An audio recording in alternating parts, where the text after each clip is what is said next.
So I welcome everyone to indiazakat.com. And today's speaker is Mufti Barkatulla, who is a Sharia advisor in Islamic Bank of Britain, London.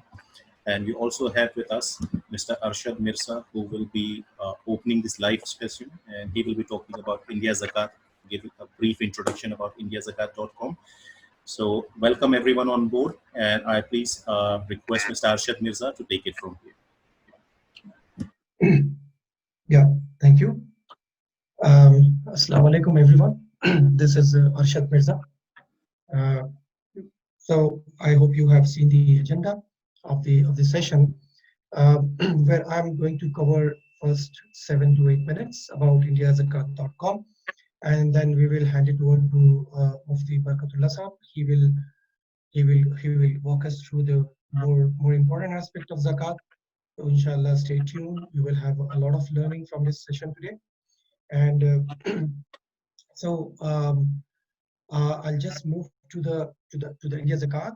This is an initiative which is from Association of Muslim Professionals, um, a pan-India group of professionals across India and world. So I hope you know about it. If you don't, please do visit ampindia.org to get to know more about Association of Muslim Professionals. Now, uh, I would rather cover a very summarized view of India Zakat. I think most of uh, almost everyone in the Muslim community in India or across the world would always wish to have a centralized, would always wish to have a zakat in the form of institution, where the zakat could be utilized as a development fund, where there is a transparency, where there is a use of technology, and where there's a proper use of processes and governance and organized way of handling zakat from the donor to the zakat seeker. And with that all aspects in the mind, where many of articles, blogs you would have seen in the past various years, intellectual thinkers, scholars, digital experts, financial experts, all have always have raised a need of such a platform in such an institution in India. Because when we follow the world pattern, you may see Malaysia, many other countries where you have a different form of zakat calculation in a more centralized method, in a decentralized manner. But in India, it is still being done in a coordinated way. Now, of course, we still using technology like WhatsApp, but everything happens on one-to-one basis or word-to-word basis by our connects. But there was not such a platform which would enable everyone or anyone from anywhere part of the world to connect to the streamline channel. With that vision, uh, we, with the help of AMP professionals, with the group of within the AMP professional, we started with the vision of transforming zakat seeker to the zakat giver of tomorrow. Now our mission, as I spoke about few things, which you will also see in the why section, I think pretty much I've covered. There's no denial about the effective problem we know. I think this is the reason a lot of blogs and articles, especially to have zakat management in India, to cater for all of these problems, because there's no effective utilization of transformational zakat as a development fund. Although we know the divine principles of the zakat, how can it help to solve the economical issues? But there is also a poor streamlining of zakat distribution, because you have, mashallah, so many NGOs, thousands of NGOs working in India, but they are not able to bring an effective impact on the community which you can actually measure against. Of course, there's no streamlined database. um, Am I audible, by the way? Sorry, I didn't ask. Yes, Arshad bhai, please carry on. Okay, I'm getting a call. Okay, sorry. So basically, there's also no centralized database. Now, I wouldn't call of we as owning the database, but there's no way of finding out whether all the beneficiaries, all the seekers of the zakat are able to utilize that zakat, or there is an over exploitation. So this is where I mean about need centralized database.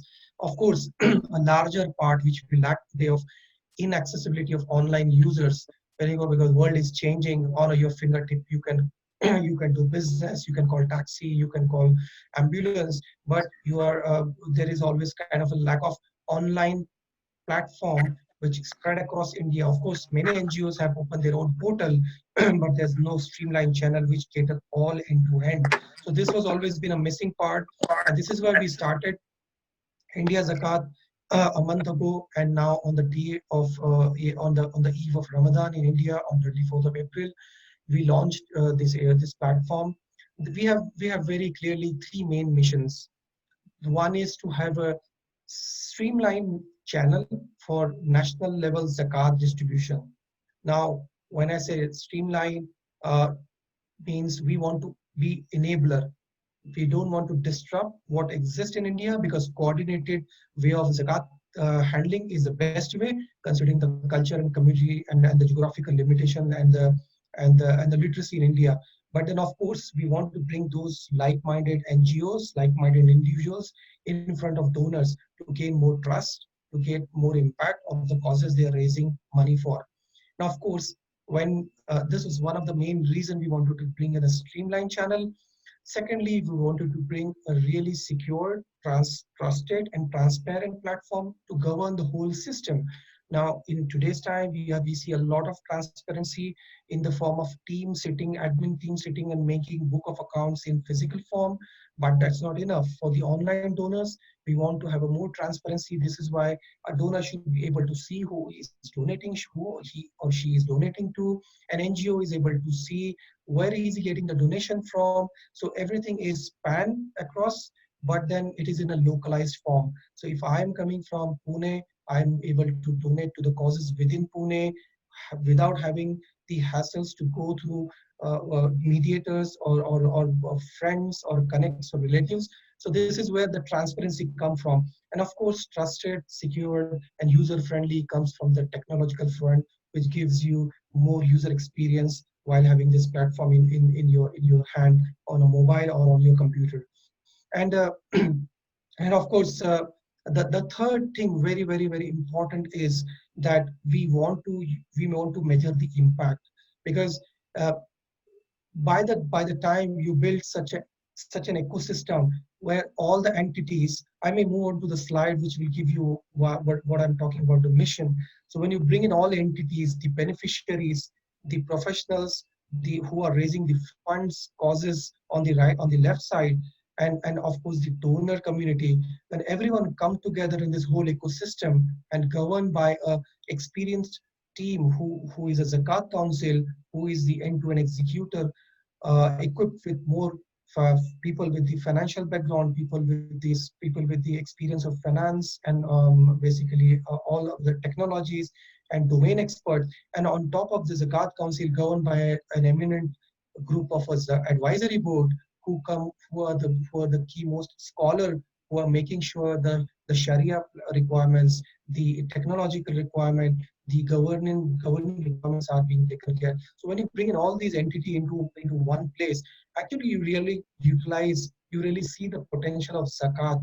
You really measure the last mile where the zakat is reaching and what impact it is creating. How? It is simple, the data. Because the moment every transaction happening through this platform, no matter where you're donating from and where you're donating to, it eventually builds up a data which can help you to make a predictive analysis, which can help you understand the stats, where is the balance which needs to be maintained, that which place you want to, where there's a less flow of zakat, where is a more flow of zakat.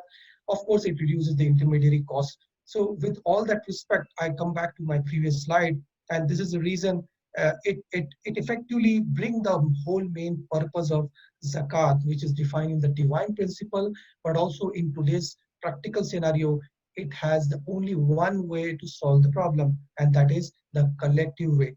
The collective way, which is visible. When you donate the money as a group of 100 people, all those 100 people can see that one cause they donated to and it created an impact.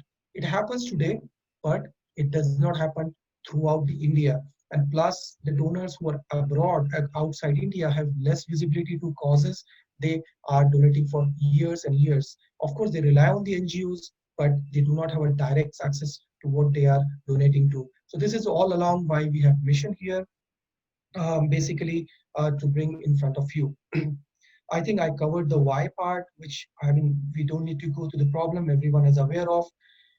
But definitely how, I think most of us, you are in the group, are aware of the AMPs. India has got a strong network of 100 cities. We have chapters all across cities where professionals communities are connected with the AMP network. We also have the non-profits and a lot of NGOs who are in India who are capable, but they are not visible. In every city, you will have a NGO who are legitimized, who are legally set up, who have all the processes, things in place, but they unfortunately are not able to reach to a donor, a potential donor sitting in abroad, someone like me sitting in Switzerland, someone like Mufti Saab in UK. But this platform will bring those NGOs in front of donors. And of course, it will give a donor a user experience, a localized form of zakat of the preferred of his or her own choice, means the category where you want to donate to, and his or her preference of city. So both things will give you a localized zakat experience, and that also fulfills a very much divine principle of zakat, that you look around you, then you go with your relatives, then you increase your circle of your horizon of finding out the zakat seeker. And this is the mission of this whole India Zakat platform, is giving a global view, but actually serving the local cause. So with that respect, I would like to maybe, I think I've covered with this. Inshallah, after this, I'm going to hand over to Mufti Barkatullah Saab, who will actually even cover the more concept that I think each of us should learn, because it's a blessed month of Ramadan, and it's a good idea to go to basics, understand where we come from and what we have. And of course, then you have the technology in front of you that I explained. Inshallah, in the last 10 minutes, we will cover question and answers. So stay tuned until end of the session, and please keep your questions ready for India Zakat if you have till the end. And inshallah, we'll go through the Q&A afterward. Thank you so much. Mufti Saab, I'll hand it over to you. And inshallah, I think someone is sharing the slides. Please go ahead. I'll stop sharing. Yes, Bismillah ar-Rahman ar-Rahim. you can please share. Alhamdulillah Rabbil Alameen. Wassalatu wassalamu ala Sayyidil Anbiya wal Mursaleen. Assalamu alaikum wa rahmatullahi wa barakatuh. Welcome and thank you for all the people who have shown the interest to come and learn and understand and enlighten ourselves about zakat, because zakat and salat, prayer, is twin in the Quran. Around 66 places Allah subhanahu wa ta'ala says, Aqimus salata wa atuz zakat. Pray, perform prayers and give zakat. So zakat and salat are twins, and their obligation is absolute. But one thing is, salat is to connect human beings to Allah subhanahu wa ta'ala, and zakat is through Allah subhanahu wa ta'ala, obeying through Allah subhanahu wa ta'ala to connect with the people. People who give zakat, who receive zakat, and beneficiary of zakat. So it's like a double mission achievement in salah and zakat. So our relationship with Allah subhanahu wa ta'ala is rekindled every day 5 times, and with human beings we do it on a other regular basis, whether annual or sometime monthly and things like that.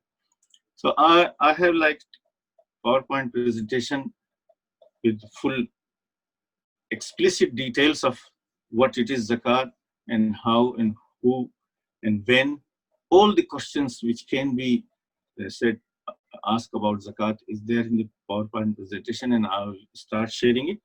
But just wanted to give you outline that let us understand the essence of zakat, meaning, philosophy, background, and then we will be able to appreciate fully the full functions of zakat, which was presented by Arshad Bhai, and its wider and far-reaching consequences and the effects, measurable effects, which we are trying to achieve.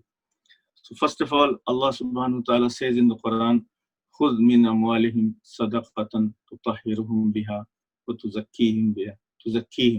وَصَلِّ عَلَيْهِمْ إِنَّ صَلَاتَكَ سَكَنٌ لَهُمْ. O Prophet, take zakat from people, from the believers.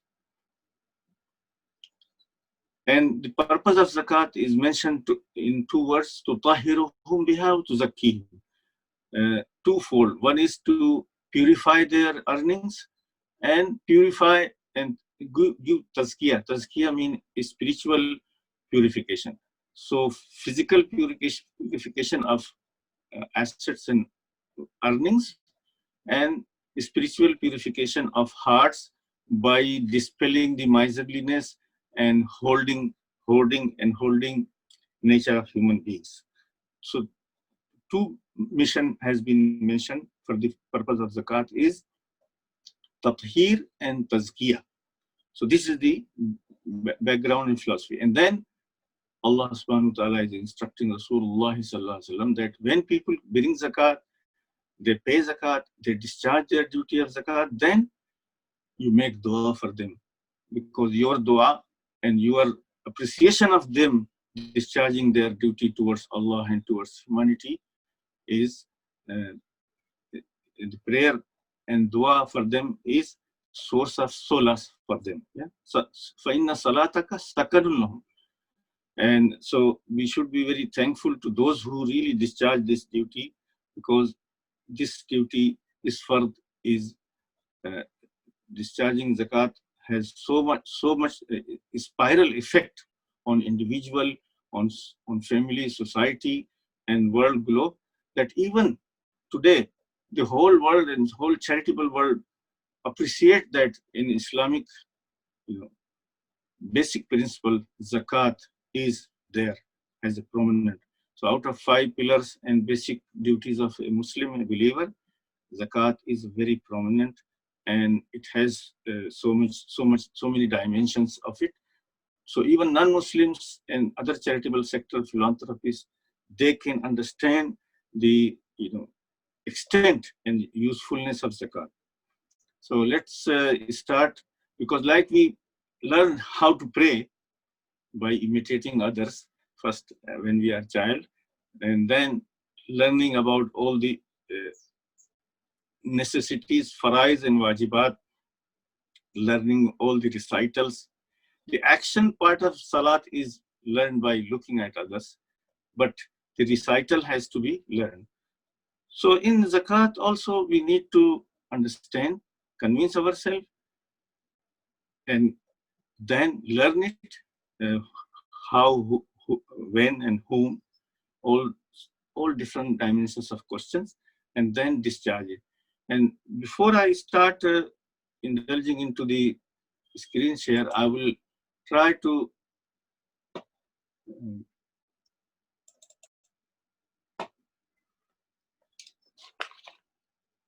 say one hadith, which is about Rasulullah sallallahu alaihi wasallam said that Allah subhanahu wa ta'ala has made zakat obligation.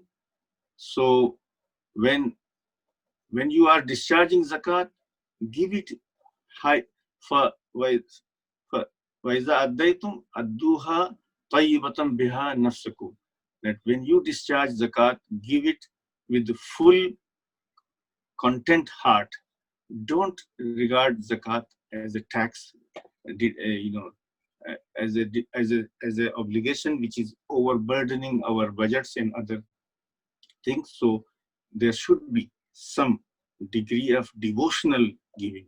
In other words, we can say that zakat is a devotional giving, and it should be given with full content of the heart, no remorse that I wish I could pay less, or I wish I did not have to pay zakat, because those type of thinking is really anecdote to the whole concept of zakat. So this is a niyyah, and the rationale and motivation for zakat should be there to please Allah subhanahu wa ta'ala through serving the humanity.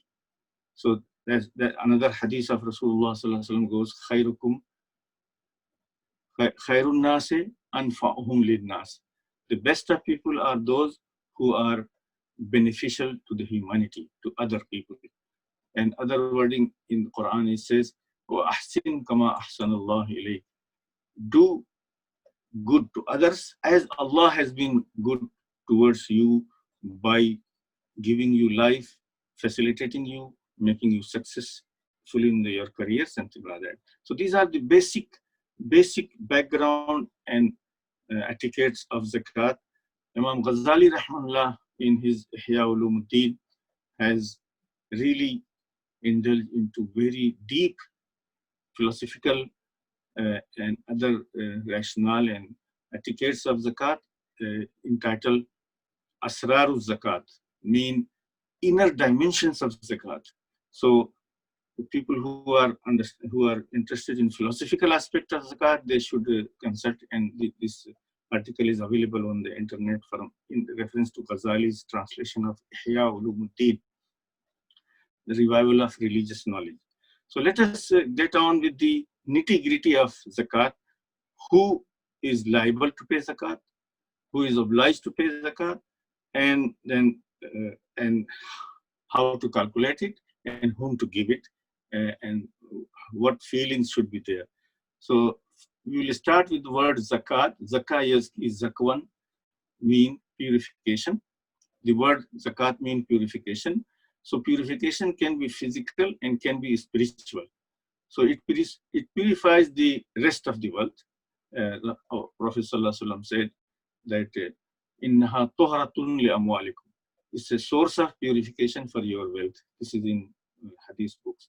It also purifies one's inner qualities. The Holy Quran says, take out their wealth as sadaqah, by which you clean and purify them. The ayat which I just read in Surah Tawbah. Yeah.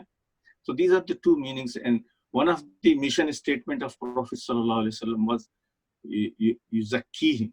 Rasul ﷺ came to purify humanity from the inner filth and outer filth. Physically, tahara, and tazkiyatun nafs, mean getting,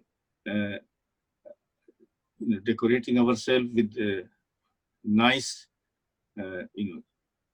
best manners and best of motivations towards other fellow human beings and humanity with the service. And these obligations are held towards that. So let us get down to the after meaning, what it is zakat. Zakat is obliged on a person who is mature and who is a sound mind and is a Muslim. Zakat is not obliged on non-Muslims. They can give charity. There are philanthropists among Muslims.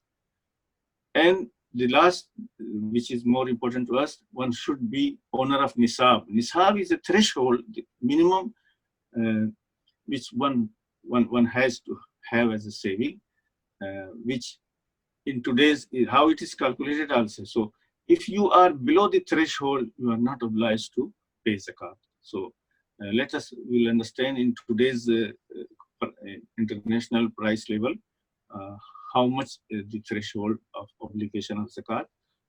In today's, mashallah, nice economic world and in professional world, most of us who are employed, earning, they might fall within the category of those who are obliged to. Okay, so first of all, we understood for zakat, it has to be an adult, sound mind, and a Muslim, and having minimum threshold. These are the 4 conditions. And so by negative, that children's locked accounts and savings are not subject to zakat. And a person who is not a sound mind is not subject to zakat, like long-term illnesses or mental conditions. And those who do not own mukatab, is this like classical things, those people who were slaves or who were subservient and in a situation which is overwhelming, they are not obliged to zakat. This is from classical books which we have to mention. Okay, so after that, the children and adults difference, free person. And what is the threshold? Nisab is the minimum amount, which is in today's world is 87.5 grams of gold, or 612 grams of silver. So silver one, there are websites where you can check the current prices, because prices keep fluctuating, and in uncertain economic situation, the gold has acquired some higher. So yesterday I checked it on the website of Zakat Foundation, National Zakat Foundation, and 87.48 gold was 3,800 pound, which is roughly 35, 3 lakhs, 3.5 lakhs of Indian rupees. Yeah? So one can check on Google what is the Zakat nisab and the prices. Even Google understands the word nisab and zakat threshold, and Google can give you the prices for the today. So total 3.5 lakhs rupees if you have in savings or assets, then zakat is obliged on you. And what to calculate in the assets classes? I mean, with Indian traditions, Indians love gold, and gold is their favorite, asset class. Even at all social occasions, India is the largest consumer of gold in terms of really the social functions and economic functions. So gold, silver, cash, money in the account, or shares if you buy the shares of the stock market, and in rural areas, the livestock, buffaloes or cows or bulls, we own an agricultural produce, agricultural, not land, but the output.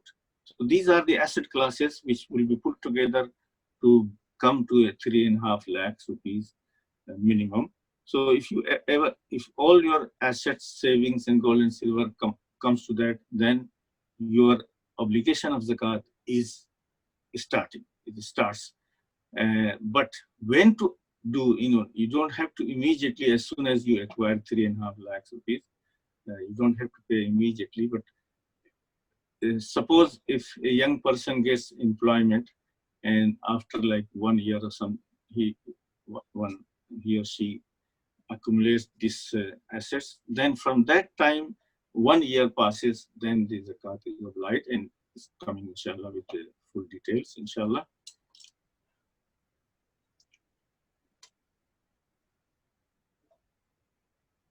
So in terms of the asset classes, the gold and silver, these are the metals which were traditionally and still today. It includes jewelry of personal use, according to Hanafi school of thought, but some school of thought may exclude the day-to-day wearing jewelry, yeah? Because it is a part of like a clothing, or part of like a, essentialities of life because of the culture.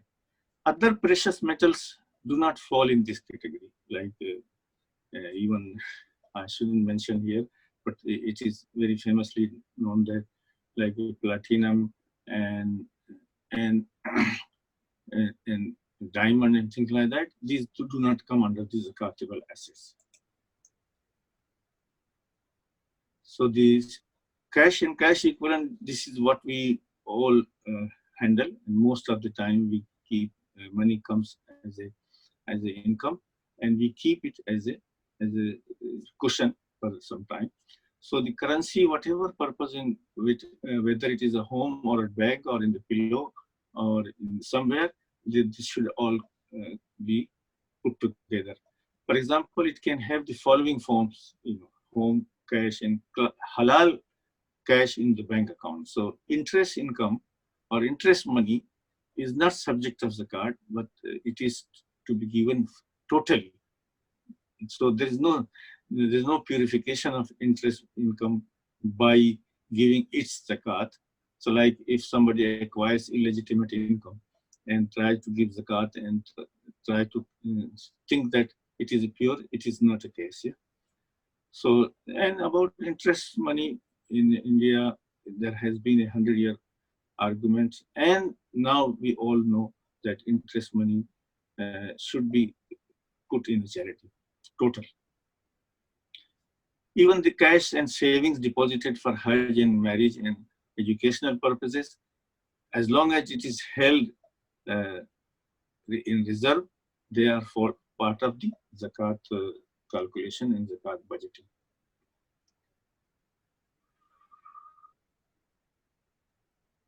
Receivables, apart from savings, if there are some money which is owed by other people to us and we are expecting soon to come and it's sure to come, then it can be part of our positive assets.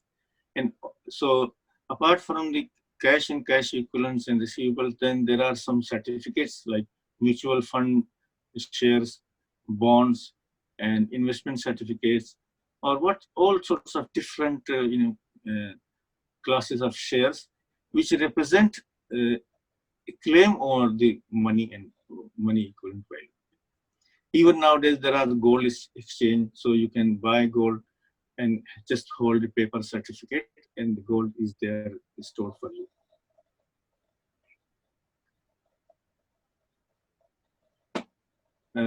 In modern day and in the professional world, many people prefer to keep their money in stocks and shares, which they think is valuable, because cash loses value every year through inflation. So, so the stock market, shares and bonds and other certificates, how do we give zakat? This is a really issue which confronts the professional. So all goods bought with clear purpose of sale, including the real estate, they are so apart from the stock market, then this slide is related to the shopkeepers, those who are small and medium-sized businesses, because in today's, apart from individual, we also, many of us are entrepreneurs and have small shops. So in terms of how to calculate zakat for their shop and their stocks of goods, these are the simple rules that all goods bought with clear purpose of resale, including real estate, mean uh, land, plots, and buildings, flats, and anything. Goods for resale bought in exchange of business stock, they are also part of our assets to calculate zakatable assets. Finished factory products, those who are running factory, and even the raw material bought for the factory is calculated. Shares bought for capital gains, those some money people keep it in share form, and shares bought for investment, mean in terms of getting their dividends and income. All these should be included, but how we will calculate, we will see it at the end of the presentation with the self-assessment form. Nowadays, the self-assessment is the best way of, like, tax authorities worldwide prefer it, and zakat has always been self-assessment, and with the help of some learned people.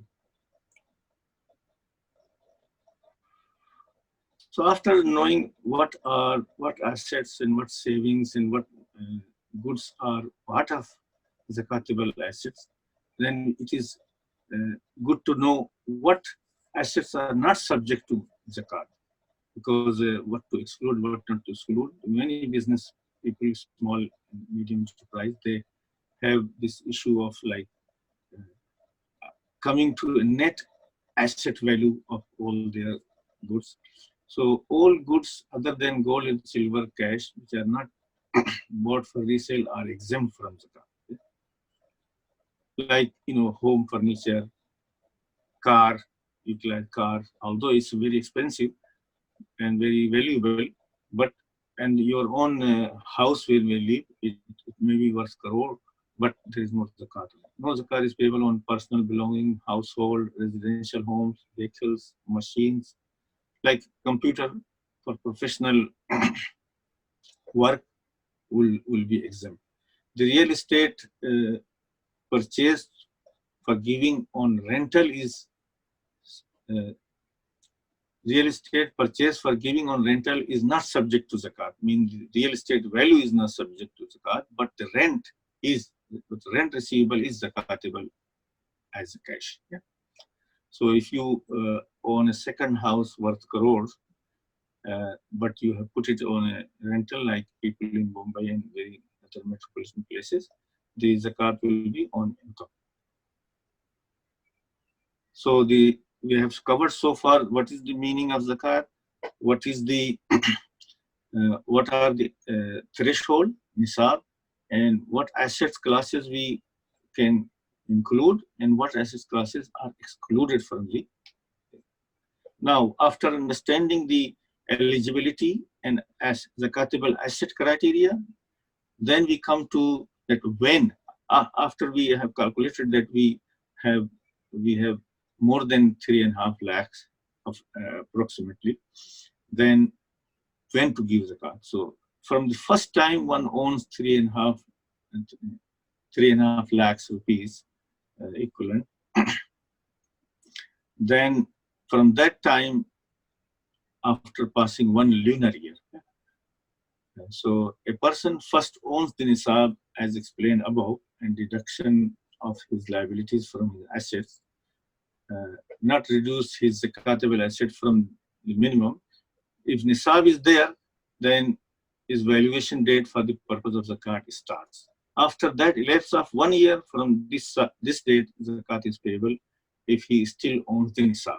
So for instance, at the first time someone owns 3.5 lakhs rupees, and then this saving goes down after 6 months to 3 lakhs, asset goes down to 3 lakhs. But at the time after 1 year after the reaching the threshold, if still we own 3.5 lakhs, then the ups and downs in between the year or fluctuations in our level of saving will be disregarded, because the beginning of the year, the first nisab ownership, and the time of discharge of duty, the closing account time will be regarded, because it will be impossible for one to track which money has been how long for with one. I mean, with computers nowadays it's possible. So the beginning of the threshold and the time of discharging the zakat, these are two points to understand. These 2 points, if the saving is over and above 3.5 lakhs, then zakat is payable in wajib and fard, no matter if it has gone down or even minus for temporary purposes during the time, during the year. So because Islamic calendar is based on lunar year, Islamic months, which is like 11 days less than the solar year, yeah, then there is some accounting issue if we take solar year as a zakat, and I can provide a solution for those who account from, like income tax departments. They have a opening year and beginning year date fix. So if we go by the solar year, then the rate will be a little bit adjusted for 11 days. So it is a condition of zakat being payable that one lunar year has passed after becoming owner of the threshold, and he remains so in both end of the year. So this is the first rule of thumb. Once person remains owner of the nisab for one full year, completion of 1 year is not necessary on each and every asset class, because different asset classes and different accounts and different things may become more or less.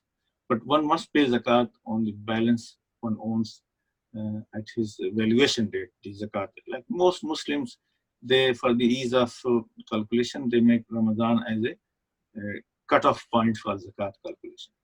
So one must pay zakat on the time of closing of the accounts, and at that time one is still owner of nisab, then zakat is obligatory. So let us start, after learning the basic few rules of thumb, let us start with some examples.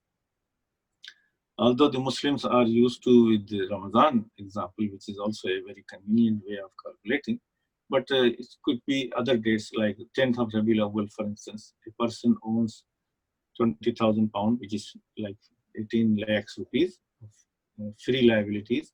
The amount being above the nisab, he becomes owner. Any amount over and above 3.5 lakhs.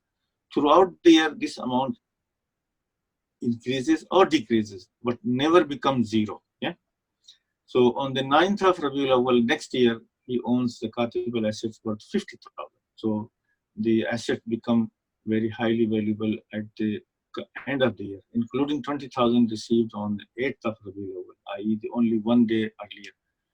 So even any gain before the closing date will be regarded as a liability, whether it is very few days it has been in your possession, because once liability of zakat through nisab threshold has been done, then one cannot escape that he or she has the whole at the disposal at the time of giving the closing of the year. So any gain before the closing date will be added to it, and it cannot be deducted that, okay, this for the like windfall gains, we can start counting the timing again. So, I mean, for the, here the example is Rabiul Awwal, but we can easily say the Ramadan, before 1st of Ramadan, whatever is in our possession and in assets, and we will have to pay zakat on gross net worth value, after deducting the debts. So there are some self-assessment examples, inshallah, we will see. So the one has to have, the adult and free person and owning of nisab, and from the owning of threshold 3.5 lakhs rupees, one lunar year has been passed, and any gain during the year before the closing year should be calculated and included in the zakat. So now you know who has to pay and which assets to calculate and include into zakatable assets, and then when to assess the liability of zakat, how much to give zakat. Okay, then once we know what are our savings and assets, and then we can find out how much zakat is to be paid. So zakat must be calculated on one's valuation date, which is the annual accounting time. If someone doesn't remember, one can just make up the date of employment or Ramadan or anything. Zakat so calculated must be paid as soon as possible, in any case within 1 year. So at the closing lunar year accounting time, that should be paid. But I mean, some people do not have, like nowadays I'm getting the questions that during lockdown we are short of cash. Our assets, illiquid assets are more, but liquidity is short. So how to, we cannot pay all today or during Ramadan. So as long as we know the total zakat due from us, better is to pay total now. But if we don't have a cash flow, then we can make it payable on installment before the end of the next accounting year.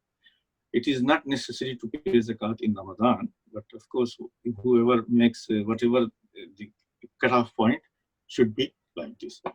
So one beauty of having a zakat portal and institutions and charities managing zakat on our behalf is to smooth the disbursement of zakat, not just during Ramadan and have an extravaganza Eid, but to make it a sustainable life supporting things, which is meant by the India Zakat initiative by AMP, inshallah. So, I mean, most of, I face this situation when I send money from here, from abroad to India for zakat purposes. Then when one has to make a niyat, any fard, any obligation to discharge, it cannot be done without niyat. So it's not just giving the money, but we always give and take money, but the intention before departing money is important. So zakat must be, the discharge with to the discharge of zakat. There is one basic requirement is that one need to give it, calculate it consciously, and give it with the intention of paying zakat. Like general random donations do not calculate, do not count as a zakat. So because there is a famous hadith we know, innamal amalu binniyat. Our Prophet ﷺ has said that indeed actions are determined by their intentions. So if your intention is to discharge your duty will be discharged. But if you just throw money around without any intentions, you will not be discharging your duty. And so one condition is that one has to have an intention. So like sometime when I'm doing the bank transaction, my mind is not very alert. But as soon as done the transaction, then I remember, oh, was it from zakat or from general donation? So I can make niyyah before the money is received by the recipient or before money is spent by the recipient. So the second condition of the discharge of zakat is the recipient must be a person eligible to receive zakat, and he or she must not be he must be given the full control of the zakat. I mean, you cannot just feed someone and say that this is my zakat. I mean, in terms of just allowing them to benefit, but the zakat amount or zakat, whether it's cash or coin, should be handed over to the person receiving. So intention and passing the control of the zakat money to the beneficiary. These are the two conditions according to prevalent Hanafi point of view in India. So we have so far learned the meaning, who is obliged, what assets to include, and what is the threshold, and when it is, that is after one lunar year, and how to give it with the intention and with the proper recipient's person identified as is done through the portal of AMP.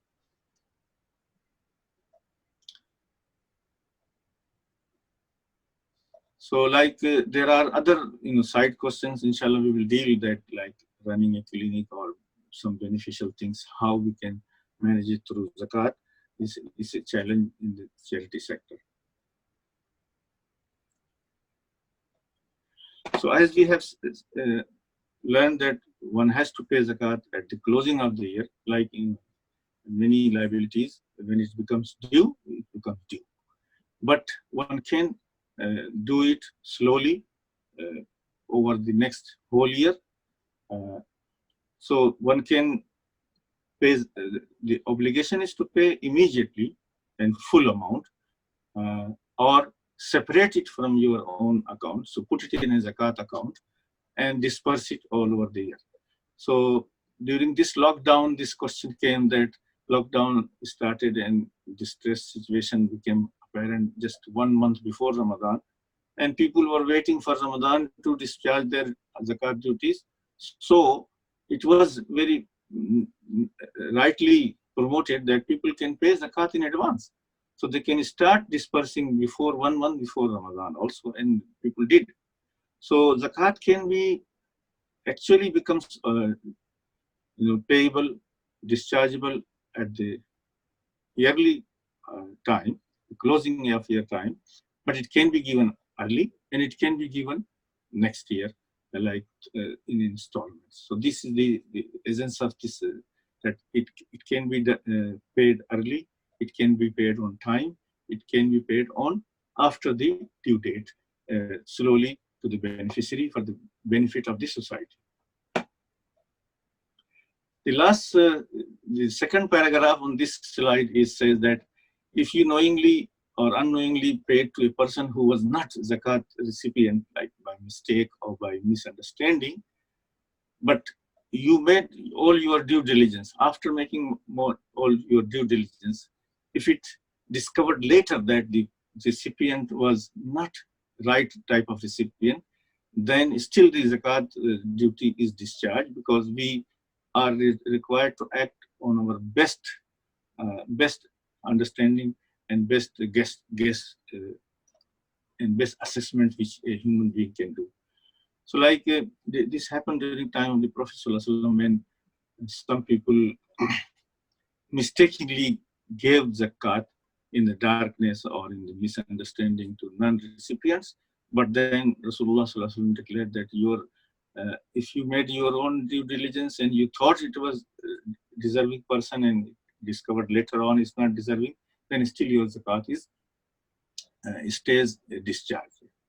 This is very good information for those people who later on discover something and they have regret paying zakat. Now we really, after the looking at zakat from the paying perspective, we come to the recipient perspective. Who are the rightful recipient?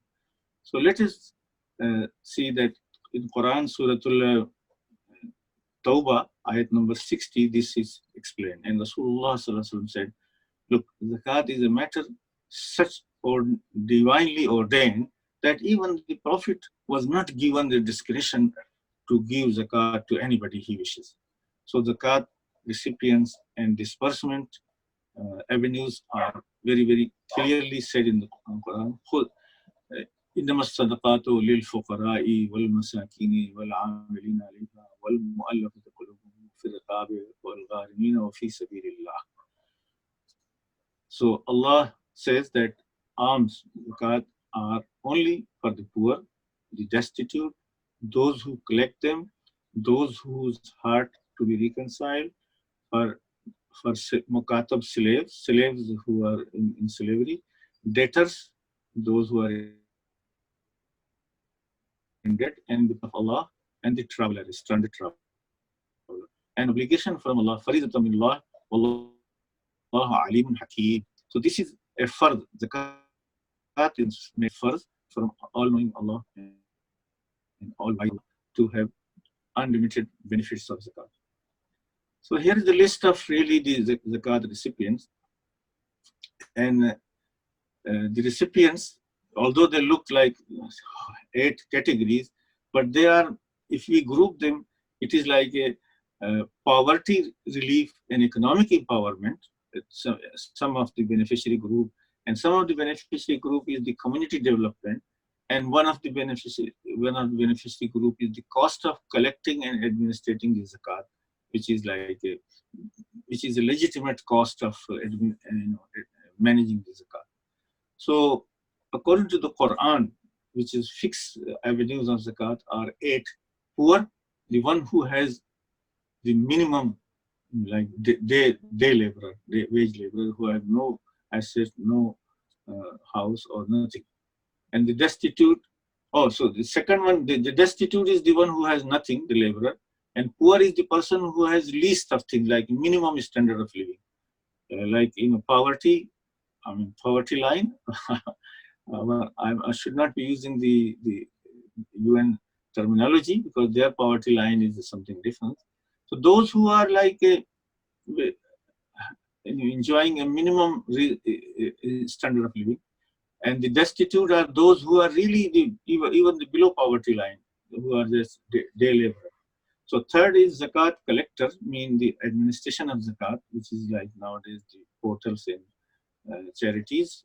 They are allowed to spend some, but as a marketing, they are saying nowadays that we just give 100% to this. Number 4 is those whose heart to be reconciled, the new Muslims, yeah, to strengthen the iman, to support their calamity, or even those people who are good for the Muslim community, uh, in order to become, those who to support the Muslim causes, even among the non-Muslim. The category was dropped by Khalifa Umar Razillah anhu, but according to some scholar, it is back in practice because we are again we are no longer a superpower of the world. Number 5 is slaves. This was the slavery has been a problem. People who used to be in debt and in prison, made slaves. So to free the slaves and free people from debt, and from that it was the number 5. Number 6 is the debtor. Anybody who has acquired or fallen, indebted, mean is like borrowed some money from someone or institution and unable to pay because of some calamity or some losses. And in the path of Allah are the standard mujahideen for security and for safety and the, protection of the Muslim community, all the mujahideen, those who. And another explanation is those who are stranded hajis also, Hajj people. The last one is the traveler, one who has money at his homeland but is in a place where he has nothing. So stranded travelers, those who are wayfarers, things like that. So these are the 8 categories. We are not obliged to entertain all of them at once, but most needy will get the priorities.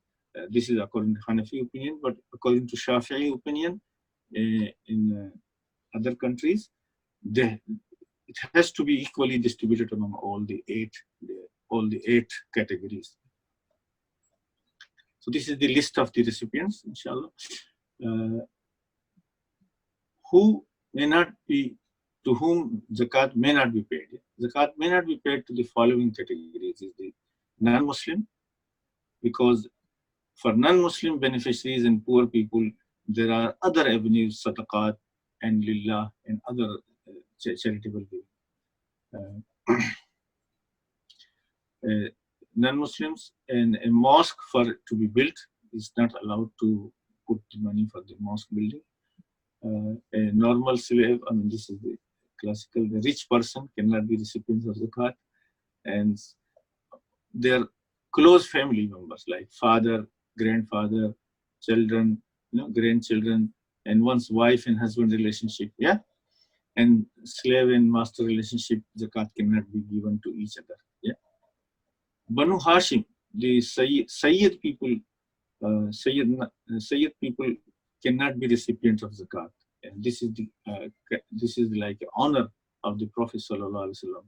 They are the household of Imam Ali Razillah anhu, and household of Abbas, and the household of Ja'far, the household of Haris ibn Abdul Muttalib, not to their free slaves. So all the Bani Hashim and the Sayyid people cannot be recipient of zakat, although this opinion has been now altered.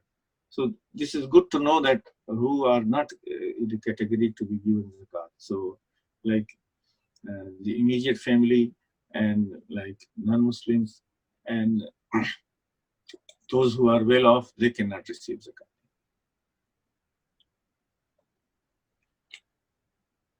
Sorry.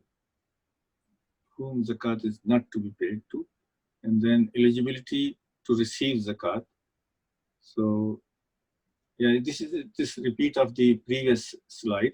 The basic requirement for the eligibility of recipient is that it must not be an owner of the value of nisab.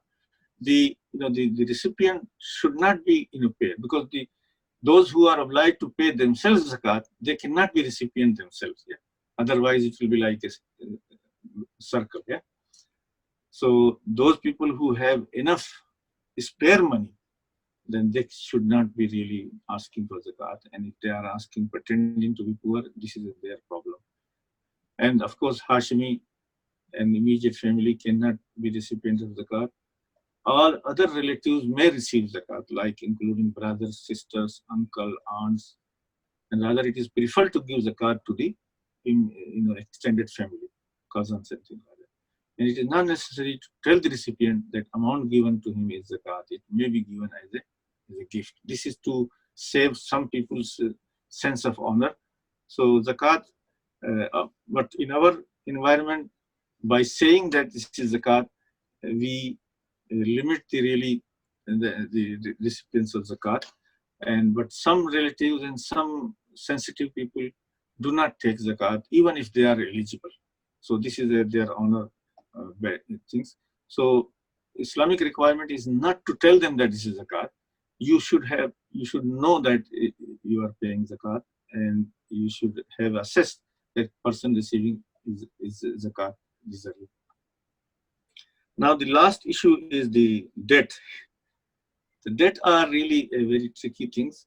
There are debts which are receivable from others and debts which are payable to others. So they should be, there is a rule to settle them, how to reconcile them. Yeah. So the receivables, like things which we are expecting to come money, the following receivables are subject to zakat even before they are received. So loans advance, which are like in a good hands and which are due and most likely to be paid, and receivable from sale of commercial goods, like you have issued the invoice and the money is due within imminently.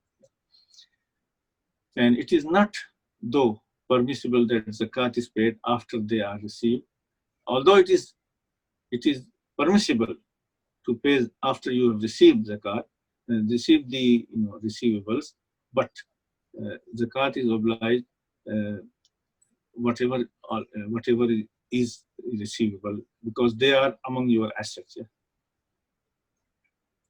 So, for instance, if somebody has a loan which is taking year after, it's becoming really very difficult to get it back, then one can postpone it till one receives, but then the due will be for the last all these years which has passed without paying zakat.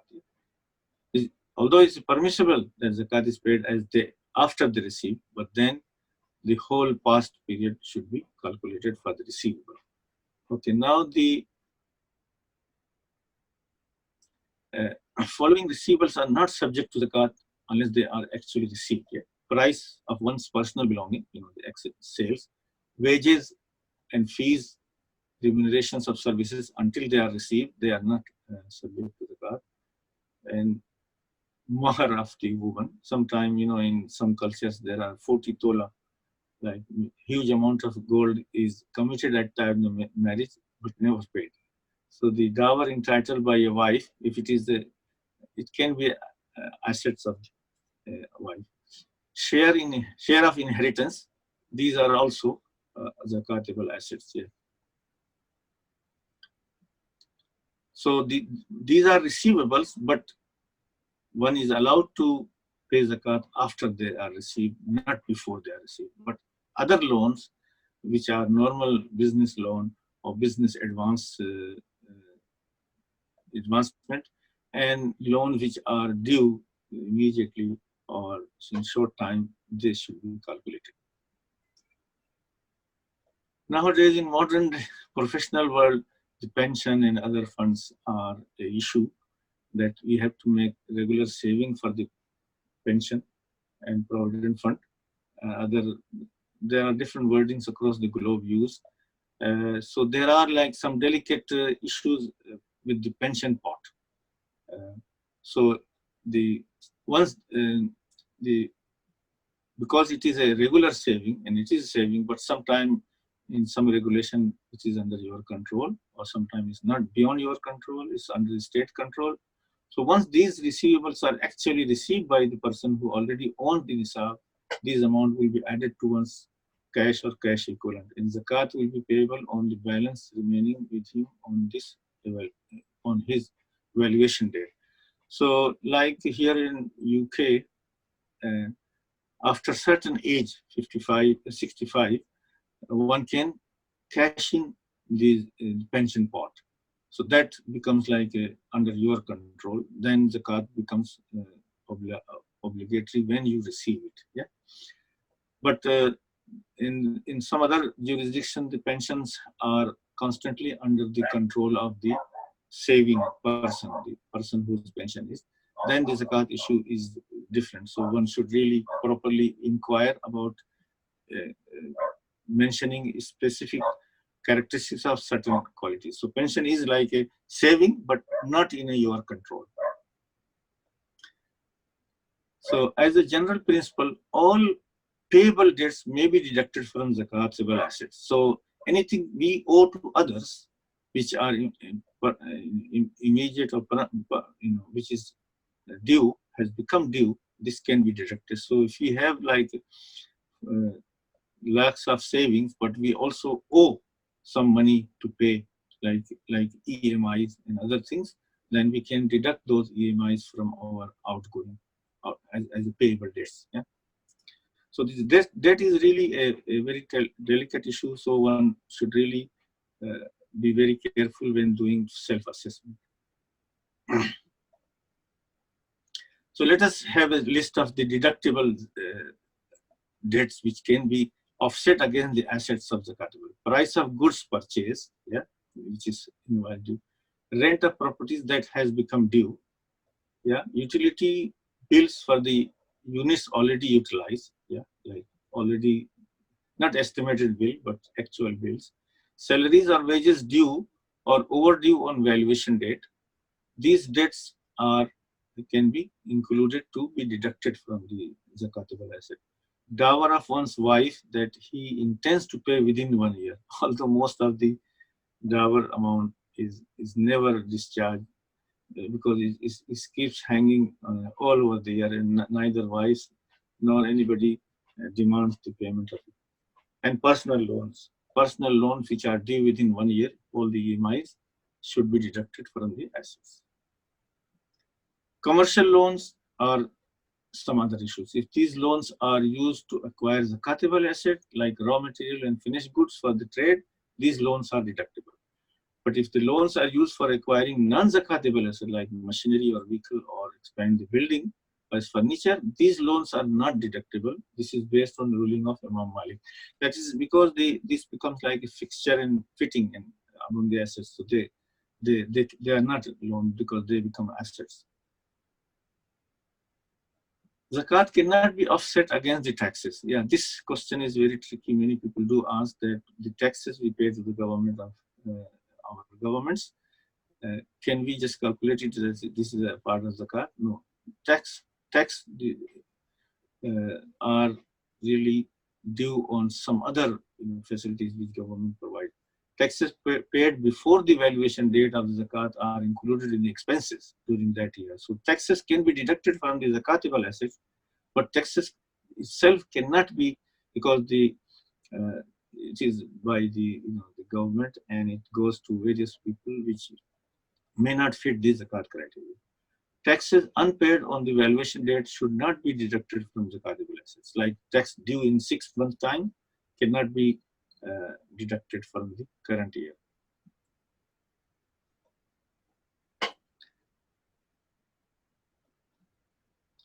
So, I mean, I'm talking to mostly professional and small scale businesses. So it's just a summary that when we are calculating zakat, we put on one line all the assets and all the liabilities, and then the net value at the bottom line is where zakat is calculated. And zakat will be net value times 2.5%. So any net value we have in our assets, £1,000 or so, will attract £25, which is 2.5%. Yeah.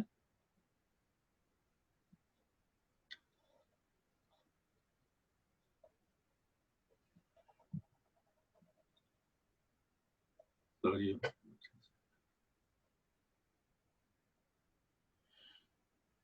So I hope that if you have followed the writings and my explanation, we have a pretty clear picture of zakat. Who has to pay, when has to pay, what assets to include, what asset to deduct, and then come up with the net value of zakatable assets. and that net value is multiplied by 2.5%, which is for every £1,000 or every lakh, there is a 2,500 liability. So if you have like zakatable asset of 5 lakhs, then 12,500 rupees becomes due for zakat. And let us go to the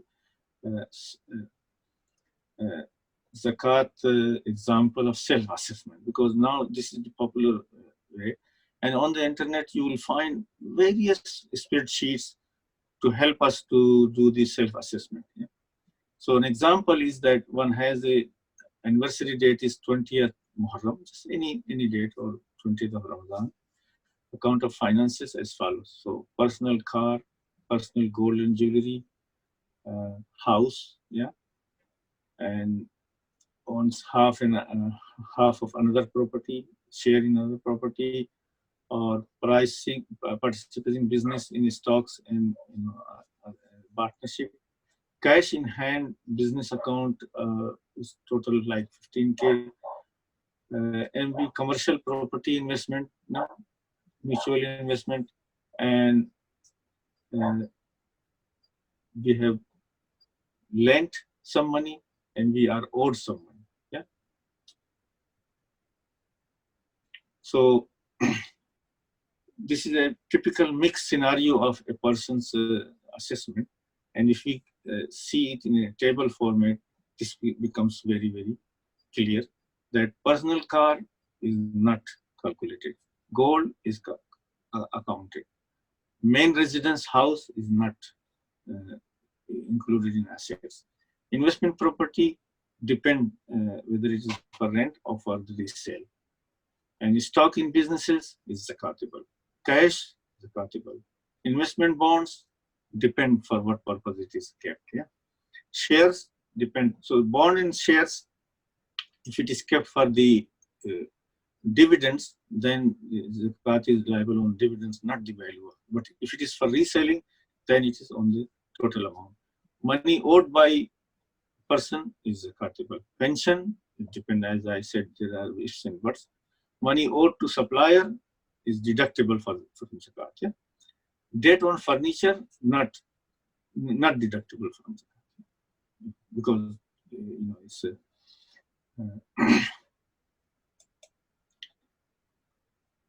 so after learning this general rule of which to be include in debt and liabilities, which not to include, then we come to actual values.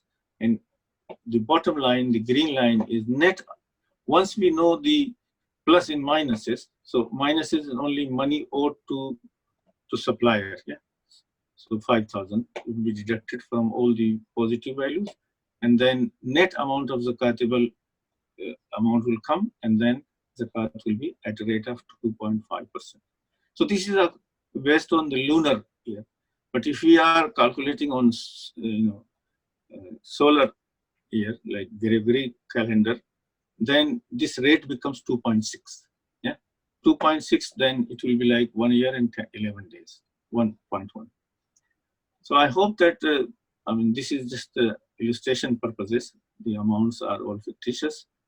One can always download the spreadsheet and do the calculation.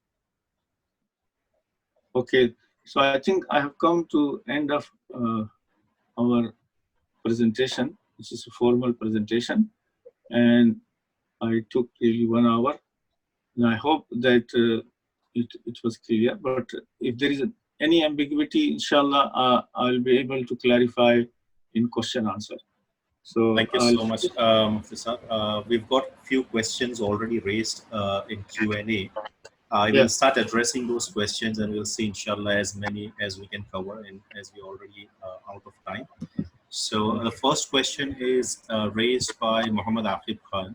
What are the ruling for their stipends the students and scholars receive for their education and research activities? Kindly, clearly define, please. Yeah, the scholarship, and stipend. Yeah. So, nowadays the research and study is a business activity. Yeah, let's be fair. And so they will be like a part of the income. So if the scholarship and stipendium or these any amount one receives for studying and for doing anything research, it will be like any income.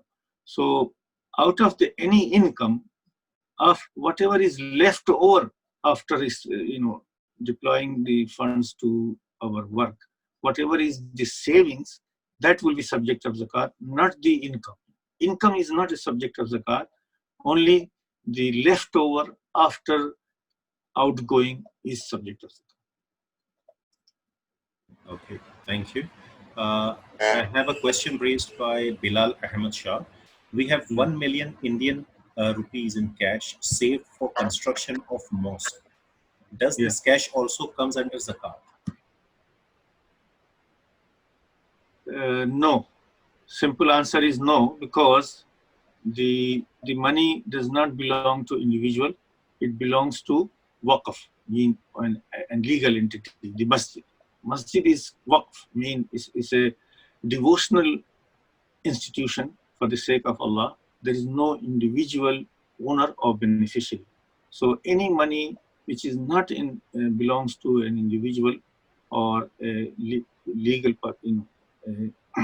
individual person or legal entity, it belongs to the general public, is not subject to the. Okay, I'm going to club a couple of questions asked by Mr. Kazi, because these questions are, I think, one after the other. So, if provident fund are received at the end of retirement, consist of own contribution and accumulated interest given by the government, should Yeah. person give year-wise or at the time of retirement when actually received in personal account? Okay. I mean, the simple answer will be that both options are available. One can keep paying yearly because the statements of the net asset value does come through the statement. So one has the choice of paying either year by year, or the choice of paying that when the whole uh, amount is given, one can pay for the past years. Okay, thank you. Then I have a question here from Atif Javed. Uh, Yeah. Best way to handle interest from banks, and can this be given as zakat over and above the zakat amount? And is zakat and interest also applicable to wife if she is an earning member? Yes, I will answer the second question first. That anybody who earns and has the assets, they are liable for zakat, but there is a threshold. Yeah, the threshold of 3.5 lakhs rupees. So the situation in Southeast Asia, India, Pakistan, Bangladesh, is that most wives do own lots of gold, but they lack the liquidity. So husbands sometimes have to cover the zakat payment, or the household head has to pay the zakat. And so there is a zakat on anybody who has the assets, whether they have liquidity or not. That's their logistical problem. So that was the second question. Yeah. Sorry, I forgot the Yeah. first one. The first question was with respect to zakat and interest, best way to handle interest from banks, Yeah, interest, yeah. and can it be given as So I zakat think over? the zakat and interest should be separated, and because they are opposite side of the coin, so they should not be given together or lump sum. Because most charities now, alhamdulillah, in the world, they know how to handle interest money, and they have special designated accounts for interest handling. Yeah? So interest money should be given separately as a designated account and designated recipients, and zakat is to separately. But as I explained in my slides, that uh, one cannot benefit from the interest money by giving zakat. The interest money is not subject of zakatable assets, but the whole interest amount should be given and should be taken out from this whole calculation of zakat. Yeah? And alhamdulillah, in India, there are, I mean, any charitable purposes can be used for the interest money, charitable purposes, or the destitute and relief of poverty. But zakat has specific things, so zakat and interest money should be handled separately and really very, very carefully. Okay, thank you. I've got a question from Mr. Firdos Ansari. Is there any reason why diamond and platinums are exempted from zakat? I do not know the diamond because it doesn't exist in Arabia. And it may have existed, but it is such a rare that, I mean, even I don't see diamond much, let alone how to own it. So because it's a separate and very rare occurrence, so it doesn't come into the calculation, and because there is no text of Quran or Sunnah regarding that, so that's ulama have said that we don't have any authority to impose zakat on it. But if people want to give zakat, there is no problem. But because the ownership of diamond and all high material is not a very common thing, and zakat is really by average, person of society to the poor people. Yeah? تُؤْخَذُ مِنْ أَغْنِيَائِهِمْ وَتُرَدُّ إِلَى فُقَرَائِهِمْ is the saying of the Prophet ﷺ, that it will be taken from the rich and well-off to given to the less well-off people. Yeah, and the other, precious metal or any exempt cases, and we don't want to deal. This can be dealt by the state laws rather than religious law. Yeah? Okay, thank you.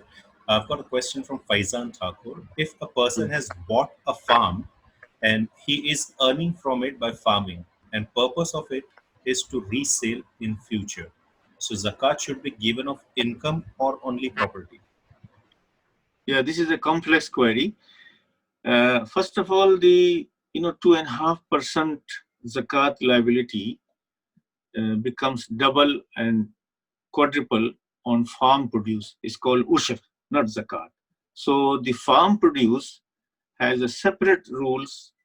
It's called not zakat but ushr. Mean if it is watered by the rainwater, then there is a 10% due on it, and if it is watered by well and by expenses, then it's only 5%. Nisfal ushr. Yeah. So for farm produce, on farm produce, the zakat rate is different and different conditions. But if the farm is kept for reselling, then once it is put on the market, then the zakat will be liable for the whole value of the farm rather than income.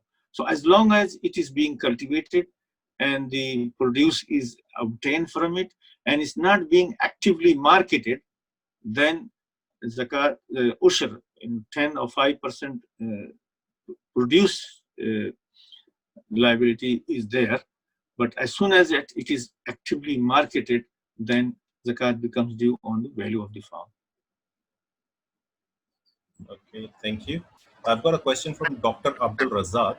It says, Assalamu alaikum. What if a person given loan to a person and he is unable to pay and he is now eligible for zakat? Can that amount be negated and ask him not to return as he is forgiven, and this payer has made intention that he has given zakat to him? Yeah, okay. I mean, this is really like very complex. And so suppose for the zakat to be discharged, I said intention has to be done. And by definition, we cannot do intention in the past. We have to do it current now or for future. Yeah. So this issue of regarding the unpayable, debt, to deduct this from the zakat, there are special ways of doing it, and I cannot answer really yes or no, because it is a very, very delicate matter. And I will advise Dr. Saab to seek some good mufti's advice how to handle it, and they should be able to stay. I mean, there are more than one ways of settling this. In principle, this can be settled, but how it is done is I'm not clear on it, and I will advise to seek personal help and advice from some scholar. Okay, thank you. I've got a question from Jamil Ahmad Sheikh. There is difference in gold and silver rate. So, Yeah. person should which value should a person take for nisab? I mean, silver value is such a ridiculous amount now. It's just very, very few thousand, that it will disturb the whole scenario of zakat. Yeah. So, for all practical purposes, during time of the Prophet ﷺ, the main standard was gold, and the equivalent of silver was, like, exchange rate of silver was determined at that time. So gold and silver do not represent independent nisab, but gold is the main and silver is equivalent. So like, and for the calculation and practical purposes, and for the standard of reasonable standard of living, silver nisab cannot be made uh, as a nisab. So current ulama, some is still insist on even silver. If we make silver nisab, then all the recipients and all the givers will be confused. So let us stick to the reasonable standard of living, reasonable saving, which is gold. Silver and gold are used for different purposes. So suppose for eligibility of giving, this gold is taken, and for eligibility of receiving zakat, the silver can be done. So if somebody does not have even the silver nisab, he is eligible for zakat in terms of the measurement of the poverty line. Okay, thank you so much. I've got one question from Munawar. If Yeah. someone has gold but no income, is the person need to pay zakat? Yeah, of course, because gold is an asset and it is illiquid. So if there is an obligation of to pay, then one has to pay from within the assets. So one will not be forced to sell the assets, but like it was during the time of the Prophet ﷺ, they used to give the gold nuggets as a zakat. Yeah? So if one has 100 gram as a jewelry or as a biscuit or as any gold, one can, if one does not have the liquidity in terms of cash or money, then one can give zakat in kind, I mean with gold, and the recipient has to liquidate it or do. So otherwise, if someone wants to keep their gold assets, then they have to arrange some liquidity to pay it. Otherwise, they have the option to give fraction of dirhams as a zakat, because either calculated by value or by weight, 2.5% of the weight of the total assets. Okay, thank you. We are running short on time, so I'll take another two more questions and then we'll wrap up for the day. So I've got a question here. I have paid zakat on gold and jewelry last year, and there is no increase in gold and jewelry. Do I need to pay zakat on it this year as well? Yeah, because zakat is an annual obligation. Yeah. So as long as we are holding the assets, so the duty to pay zakat will be recurring every year, because the asset is there, value is there, and benefits are there.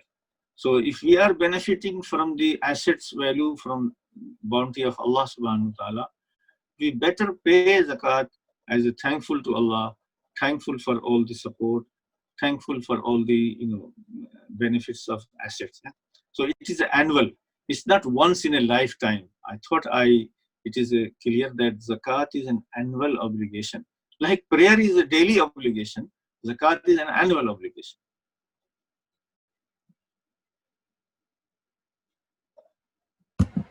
Thank you so much. I've got one last question. Yeah.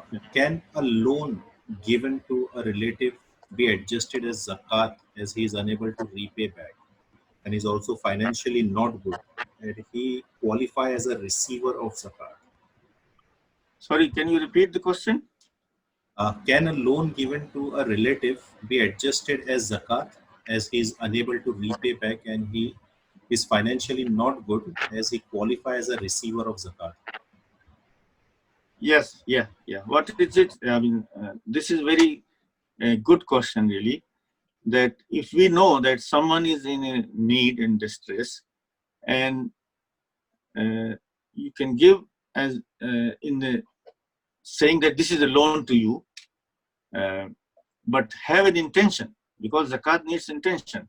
Have an intention that I will not demand from him back because I know that he will not be able to pay. So giving zakat with the wording of loan is allowed. So suppose, I mean, what happens that he pays back, then you can either give it to him back or you can give it to somebody else. Yeah, he is not allowed to benefit from the thing. So zakat, as one of the slides said, that zakat does not have to be said given with the explicit mention of zakat. It can be given as a gift, it can be given as a loan, or whatever wording to use, but what counts is the intention. You know that the person deserves, but he will not take in the name of zakat, but he will take it as a loan, will take it as a gift, and things like that. So one should, this will be good way of, but intention should be at the time of giving. Yeah? Okay, thank you so much. And just one last question. How do we, is there a way to calculate zakat on live animals? Oh, those table, when we started studying zakat, when we were like young students, uh, I mean, I can say that Sayyidina Ali Razilullah Ta'ala anhu said that he had only one written paper from Rasulullah Sallallahu Alaihi Wasallam. That was the table of zakat on livestock. So the table of zakat on livestock is such a very famous table that for such and such camel, there's this, and such quantity of goats is that, and such quantity of buffalo or cows and bulls are this. Yeah. So it's like I can give you simple that if you have 40 goats and sheep, one sheep will be zakat. Yeah. So there is a very delicate, I mean, I can share, this is one page table of zakat for the livestock, for the rural area. It is very, very, very, very delicately calculated table. Okay, thank you. I mean, if you have more written question, you can forward them to me Yeah, we have a couple of more questions. We will inshallah send it to you via email. But on India Zakat portal, there in future there will be such collection of all these questions and answers, frequently asked question and answers, which will benefit all all the people who visit this website, inshallah. Yeah, like I have one question, and the person is asking me to please raise my question before we end for the day. So I'll just Yeah. ask his question. Can zakat be paid on silver? What is the price for silver as per gram? So I think price I for will silver, be able to price. I mean, yeah, I we can will check have to it check the now. market. Because the silver has different, purity level, and the prices are different in every jurisdiction. So best way will be to find out local jewelers.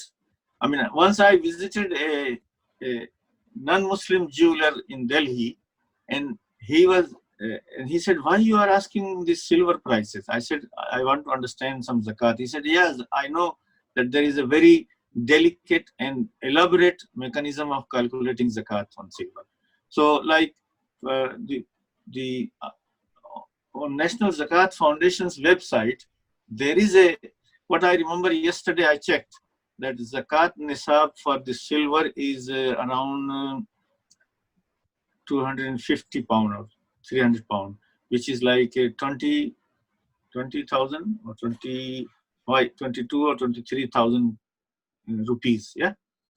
So the 2.5% out of that will be due, whether in cash money or whether one can give the nugget or raw or scrap silver as a zakat to the recipient, and recipient they can dispose it off on the market. So the disposable current value of scrap silver should be found out from the local dealer, because they have very fixed prices for these. Thank you so much, Mufti Saab. It was really a pleasure and honor to have you on board with us for indiazakat.com. We also have Mr. Riazuddin Qazi with us, and I would like to request Mr. Riazuddin Qazi to end this session with a short dua if possible, so we can end for the day. Shukran. Jazakumullah. MashaAllah, MashaAllah. Assalamu alaikum, listeners. Thank you very much, Mufti Sahab. Indeed, it was a pleasure listening to you on a very important topic during this particular season of Ramzan, wherein everybody has to discharge this zakat liability. Yeah. So, we have been benefited from your immense knowledge, and a lot of questions have come, and a lot of clarity also has emerged. Inshallah, on indiazakat.com, all these questions will be featured, and you will find whatever answers are there, they will be forming part of FAQs. So now it is time for dua, a small dua. Allahumma salli ala sayyidina shafi'ana habibana Muhammad. ربنا آتنا في الدنيا حسنة وفي الآخرة حسنة وقنا عذاب النار ربنا لا تؤاخذنا إن نسينا وأخطأنا ربنا ولا تحمل علينا إصرا كما حملته على الذين من قبلنا ربنا ولا تحملنا ما لا طاقة لنا به ربنا ولا تحملنا ما لا طاقة لنا به واعف عنا واغفر لنا وارحمنا واعف عنا واغفر لنا وارحمنا واعف عنا واغفر لنا وارحمنا أنت مولانا فانصرنا على القوم الكافرين لا إله إلا أنت سبحانك إني كنت من الظالمين اللهم أعني على ذكرك وشكرك وحسن عبادتك إن الله وملائكته يصلون على النبي يا أيها الذين آمنوا صلوا عليه وسلموا تسليما اللهم صل على سيدنا شفيعنا حبيبنا محمد بارك وسلم سبحان ربك رب العزة عما يصفون وسلام على المرسلين والحمد لله رب العالمين. MashaAllah. Jazakallah khair. Thank you for everybody for listening to it, and a great thank you to Mufti Sahab. Thank you. Jazakallah khair. Thank you everyone for being a part of indiazakat.com. We request you on behalf of indiazakat.com that help us to reach out to every door of needy, all people towards this ultimate good, and be part of this transformation. Help us in zakat disbursement and measure its impact. We request everyone to be a part of it, and thank you so much for being a part of this live webinar. Thank you so much. Assalamu alaikum wa rahmatullahi wa barakatuh. Thank you, Mufti Saab. Thank you so much for your time, and it was a pleasure and honor to have you with us. We'll be looking, inshallah, for more such session in future as well. Jazakallah. Assalam.